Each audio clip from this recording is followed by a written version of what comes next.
Good day po sa lahat. In my last video, diniscuss po natin ang mga basic steps ng pagsampa ng criminal case. Ngayon naman, i-discuss natin kung ano na ang mangyayari pag nasa korte na ang kaso. Now, the first stage in a criminal action is ang tinatawag na arraignment and plea. Ano ba ang arraignment and plea? Ito po yung hearing kung saan babasahin sa harap ng akusado ang kaso o information kung tawagin na isinampa ng piskal laban sa kanya. With the assistance of his lawyer, tatanungin po ang akusado kung una, naintindihan ba niya ang kaso na inihain laban sa kanya? At pangalawa, kung aamin ba siya o hindi sa krimen na inaakusa laban sa kanya. Now, kung naintindihan niya ang krimen na inaakusa laban sa kanya, tatlo lang po ang choices niya. He can, number 1, plead guilty, meaning aaminin niya ang krimen. Number 2, mag-plead guilty to a lesser offense, meaning aamin siya sa krimen na may mas mababang parusa. Or number 3, mag-plead not guilty, meaning hindi niya aaminin ang krimen. Question, ano ba ang mangyayari piskal pag inamin niya ang krimen? Matatapos na ba ang kaso? Mapaparusahan na ba siya agad? The answer is, depende po. Pag nag-plead guilty siya to a capital offense, meaning aamin siya sa isang krimen na ang parusa ay kamatayan, hindi po agad sisentensyahan ang akusado. Sisiguraduhin muna ng korte kung kagustuhan ba talaga niya na umamin sa krimen at kung naintindihan niya ang consequence ng pag-amin niya. At hindi lang yan, obligado pa rin ang piskal na mag-present ng evidence to prove the guilt of the accused and to determine the precise degree of his culpability. But take note, wala na po tayong capital offense sa ngayon kasi ipinagbabawal na ang death penalty pursuant to RA 9346. Now, pag nag-plead guilty naman siya to a non-capital offense, meaning krimen na hindi kamatayan ang parusa, maaari na po siyang sentensyahan agad ng korte. Question, piskal, ano ba ang ibig sabihin ng plea of guilty to a lesser offense? Like what I said earlier, pag nag-plead guilty ang akusado to a lesser offense, ang ibig sabihin lang niyan ay aamin ang akusado sa isang krimen na may mas mababang parusa. Pero hindi miski anong krimen lang.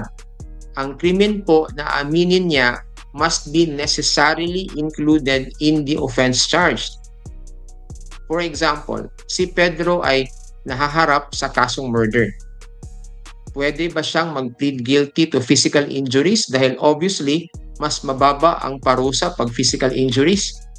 The answer is hindi po pwede dahil the very nature of physical injuries does not involve the killing of the victim.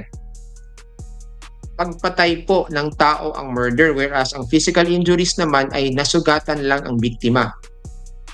Ang pwede lang pong i-plead guilty to a lesser offense sa kasong murder ay homicide dahil both crimes, murder and homicide, involve the killing of a person.